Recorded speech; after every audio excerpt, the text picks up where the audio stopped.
Burrow to the end zone. Touchdown, Jamar Chase.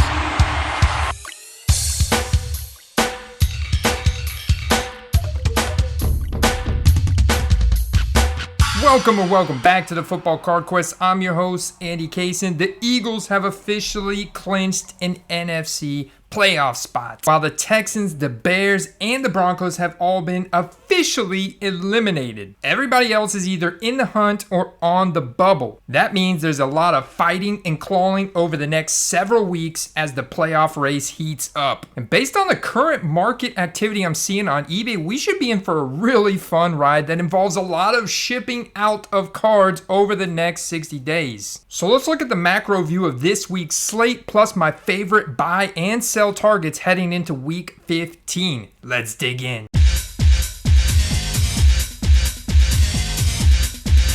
Thursday Night Football is a super juicy NFC West matchup with major playoff implications between the Seattle Seahawks and the San Francisco 49ers. Brock Purdy prices are still sky high, and he's officially limited at practice today. Will be a questionable tag going into the game with an oblique injury, but who else is going to play quarterback in San Francisco if he doesn't start? Maybe Christian McCaffrey? $30 base Prism 2017. On the other side, Kenneth Walker III prices have softened over the past couple weeks after missing last week, and he is another true questionable game time decision, limited at practice right now with an ankle injury. Quick announcement, if you're new here, my name is Andy. If you know me from back when I started this channel, my good friend and buddy Brad from the Comeback Card Investor was this spark that ignited the fire that is now the Football Card Quest. And so I have been invited to go onto his channel tonight for a special live stream. If you guys want to find out what that's about and the little guest spot I'll be doing on there, tune in tonight around 9 to 9:20 p.m. Eastern Standard Time. Therefore, Steve and I will actually be live this week on Friday night. Steve, the eBay Hitman, and I will be doing some live eBay sniping, some underdog fantasy pick'ems and parlays over there, and just hashing the entire slate with parlaying the football card market at the same time. So that'll be Friday night this week. Now back to the action. And this week we have games on Saturday, and the Saturday slate is pretty juicy, guys, which leads to my first buy recommendation of the week. And that is Michael Pittman Jr. As you can see, he spiked in value after a monster week one, jumping up to 22 on the overall hype index rankings, and then torpedoed all the way down to 234, only to spike back up after a big week 6 to 110 heading into week 7, but then has more or less torpedoed all the way down to 284 and 272 heading into this week. But guys, he has shown monster game potential with massive target share, maintained near 100% snap share when healthy, so he is their alpha number one wide receiver. He's still super young, he's super explosive, and will have many more boom games in his future that lead to big hype spikes. Additionally, he's a very popular guy out the field with massive social media following. His dad, who's a notable pro, think about the grapefruit-sized biceps running back who played for the Bucs in the early 2000s. And Michael Pittman Jr. has a rather large YouTube channels. The Vikings are also going to try and play aggressive, and their secondary just got destroyed by the Lions last week. Their passing defense ranks 24th on the season and 29th in yards allowed per pass. And I'm looking at like a Prism Disco Auto here for $25. Best offer accepted. Optic Hollow PSA 10 for $25. Are you kidding me? Michael Pittman Jr. prices are at buy low levels right now, and I absolutely want to capitalize on this market for him. Now going back to the Saturday matchups and looking at the Ravens at the Browns, and I'm going to say buy J.K. Dobbins on the Baltimore Ravens. Now look, he may not be 100% just yet, as shown in a 44-yard long run where he got caught from an angled Steeler defender down by the goal line, but he is that guy. Look at that height-adjusted speed score, and he still hobbled is a big upgrade over any other running back they have on their depth chart, even Gus Edwards. They're also 7th in PFF power rankings with a 97% chance to make the playoffs and have a very running back friendly schedule over the next few weeks. The Browns rushing defense ranks 31st on the season and 26th in yards allowed per carry. We also know they want to deploy a run-heavy offense as Deshaun Watson still getting acclimated to the NFL again. With Lamar still sidelined and Tyler Huntley recovering from a concussion, I expect them to lean heavily on their run game, which could be another heavy dose of J.K. Dobbins in a divisional matchup. Rookie ticket autos for $33. Gold standard out of 75 for 34. His market is incredibly soft right now and could easily be capitalized on a super premium athlete in the NFL that's going to continue to get healthy and fully recover from that ACL. And just, man, prices are so soft on them right now. So guys, real quick, one of the many benefits that we have through our Patreon membership program over at patreon.com/footballcards is a Discord server where you can see we have over 20 different channels, a lot of stuff. One of them is grade feedback. And our guy in Thomas Runner 36 here wants to know what his chances of getting a PSA 10 on this card are. He's thinking about cracking it and submitting it to PSA as is, without grading the auto, and it's got 9.5 on all subgrades, which in my opinion, I think that's a pretty doggone good chance of getting a 10. This is a super rare card. It's gold. A lot of upside in this card. I like it. I want to hear from you guys in the comments section below. Let's all pull the community here and give Thomas an answer. My opinion is though that it's somewhat of a coin flip, maybe a little bit more like 60% chance of getting a 10. I definitely think it's worth it because if this does come back a 10, this is going to add considerable value to that card. And yeah, without grading the autographed, which got a 9 from Beckett, you don't get that graded, and it comes back just a grade 10 on the card. Whew, baby. Got some serious heat here, Thomas. Now I know almost all of us are going to be watching the Dolphins at the Bills on Saturday night, a rematch from when the Bills were passing out of heat exhaustion and dehydration in Miami. Well, not this time, baby. Miami's got to travel up north to that Bills Mafia territory and battle it out up in the true north. So that's going to be a super exciting, fun divisional matchup to watch. Miami has got the Patriots and the Jets nipping at their heels, but both of those teams have some big matchups this week we're going to talk about. First, you got the Steelers at the Panthers here with a 37.5 over-under. Gross-looking game with Mitchell Trubisky and Sam Darnold starting at quarterback. Yikes. Maybe leaves some opportunities to sell these guys, some relevant hype spikes. I would sell Darnold and Trubisky at will. Shout out to all those Trubisky and Darnold truthers, though. You guys hanging on, though. For dear life, man. Entrenched. And then you've got the Eagles at the Bears, which should be a bloodbath with the Eagles running up the score. But if Justin Fields is a go, right now he's not practicing due to illness, then could be interesting with his run game. If there's one weakness the Eagles could have, it would be on the ground. Then you have the Chiefs at the Texans, which is a guaranteed bloodbath. And the Texans have been using a QB rotation, which is interesting. We could finally get an absolute Isaiah Pacheco monster breakout game. His prices are already too high, though, combined with a super limited supply for me to buy in right now. So I would be on the selling side if I by chance pulled an Isaiah Pacheco from Dahmer's Elite. Which leads me to a really good point. Over on blowoutcards.com, they do have a sale running on Elite on their hobby box for $224.88, which you get 2 autos, 1 memorabilia, 3 rookies, 6 parallels, 11 inserts, which gives you a chance to pull a Brock Purdy and Isaiah Pacheco, these guys that have lower draft capital, plus the higher draft capital guys. So if you're looking for a product to rip this holiday season, I would say this one gives you some really interesting upside on the current rookie class. $224.88 is not a bad deal.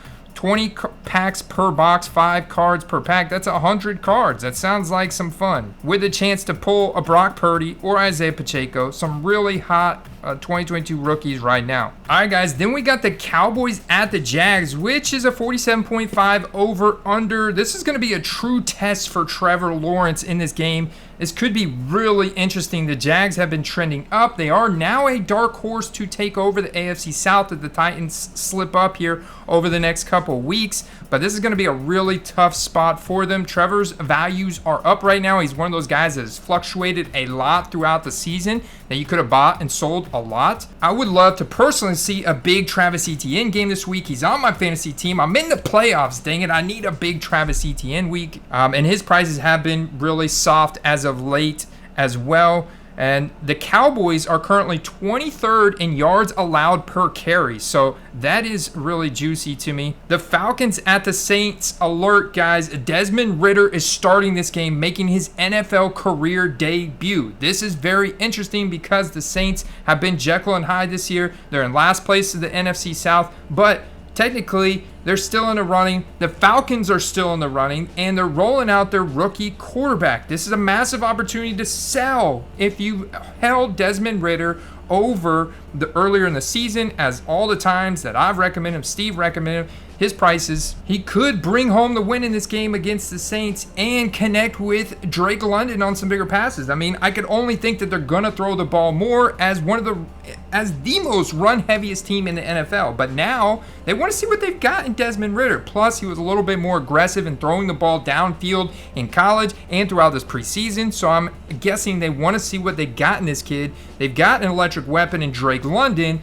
Let's let these two guys connect. So I expect him to maybe be a little bit more aggressive. Obviously, they can't go down in aggression based on the way they played earlier this season. Plus, they've got playoff aspirations at this point. So this could be very interesting for the Desmond Ritter market. I would say you're looking at this price right here for a green Donruss Elite Pen Pals, which you can also get from that Elite product I was just talking about. But this card should have gone for a lot more. I think this card has $100 potential. So and is best offer accepted. So go over to 130point.com and look at what this card would actually sold for. We can see the market increase for him. Like here's one sold for about $100. I expect that these cards go up in value if he plays well, connects with some of these big plays on Sunday, and brings home the win for the Falcons. And then you combine that with a potential Buccaneers loss on Sunday against the Cincinnati Bengals, which I'm just terrified to watch.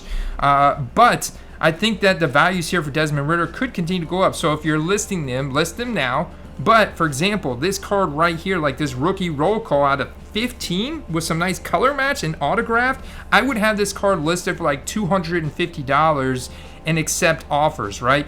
Go ahead and have it listed like twice as much of what the current auctions are ending at and see what happens. All right, the Lions at the Jets, very juicy here, 44.5 over under. I think this one could go over, in my opinion.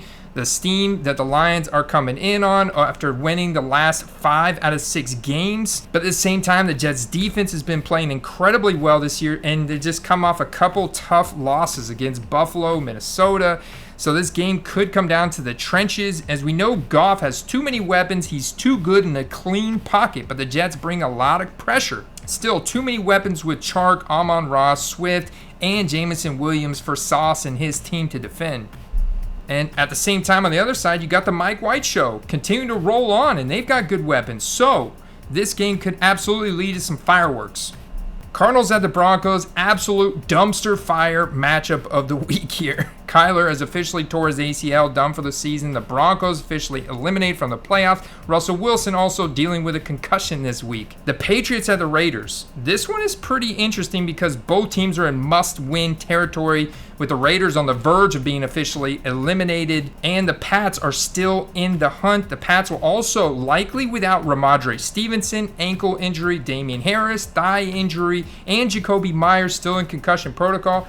This could lead to a pop in rookies like Kevin Harris, Pierre Strong, or Tyquan Thornton for the Patriots. The Raiders defense stinks for the Raiders. They actually anticipate to get Darren Waller and Hunter Renfrow back from IR this year. I know, these guys have been total ghosts all season long. They could be on a pitch count, but both could contribute in this game, which could just be a decoy for Devontae Adams, or Josh Jacobs becomes the focal point of this game. It should be one of those guys going off. I'm putting my money on Devontae Adams this week.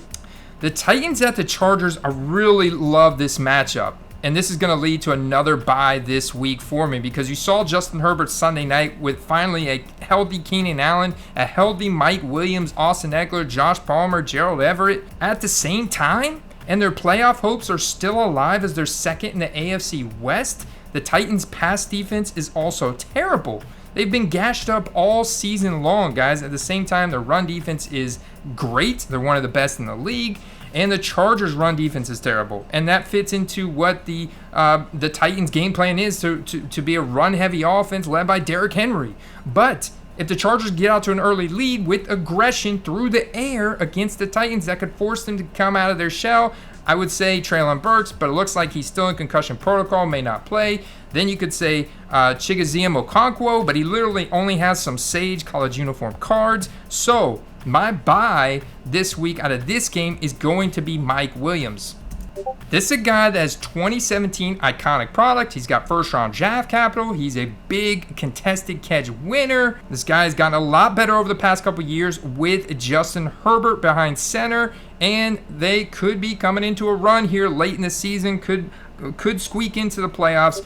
Cards like this rookie ticket auto PSA 9 for $36 in auction just 2 days ago. Massive steals to me. Silver Prism auto for $21.50 tells me all I need to know that how soft Mike Williams' market is right now. This could be a very juicy capitalization before a monster game this Sunday. Bengals at the Bucks. I'm terrified to watch this game, guys. Please help me. Please help me. Sunday Night Football, Giants at Commanders. Really like this game. This is two teams that tied each other just 2 weeks ago. This is an NFC East battle right here. Both teams in wild card contention with a tied record, although the Commanders are 1 game ahead of the Giants. Last time they played, Terry McLaurin absolutely went off, and he's always a guy you could potentially look at as an investment. You could also potentially look at Antonio Gibson based on the athletic profile. He can score from anywhere on the field. I like the Commanders' side of offense in this game. I definitely expect some fireworks to fly in this Giants-Commanders game. Monday night, Rams-Packers. This should be a fun game to watch with Baker now behind center and Aaron Rodgers on the hot seat. If the Lions beat the Jets this weekend and the Packers lose to the Rams, this could be the straw that breaks the camel's back that forces the Packers front office to go ahead and start Jordan Love for the remainder of the season to see if they can boost his trade value up to either trade him for some draft capital or potentially trade Aaron Rodgers.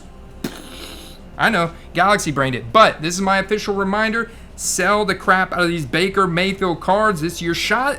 Look at his values. They're up on his most popular cards sold in the past 30 days. The base Donruss, the Optic, the Prism, PSA 10s. Look at that. Up 25%, 50%, 66%. Sell these suckers. This is another opportunity. If you didn't sell them last week, sell them now. If you missed the show for whatever reason, make sure you subscribe, turn that bell notification on, and then sell your Baker Mayfields. Thank me later. Also, check out our patreon.com /football cards. Get access to this web app, the Discord server, the article I just put out today with all the images, the entire chart of top 337 players, and I track their week-to-week hype index rankings that takes into account their team score, which is an aggregate of the power rankings, the popularity, the fan base, which goes into the social media following of the team, and then also a score for their age and their draft capital, and then their Hall of Fame score, and then add that with their expected fantasy production, and then what they actually do, and then whether their team wins or loses. And then I have a formula that puts all that stuff together and gives you an idea of how hyped these guys are on a week-to-week basis. Really fun tool. Check it all out in the description below over at patreon.com/footballcards. Remember, I'll be on the Comeback Card Investor channel tonight at 9:20, Wednesday, December 14th, and then Friday night with Steve, the eBay Hitman, live 9 p.m. Eastern. I'll see you guys there. Peace.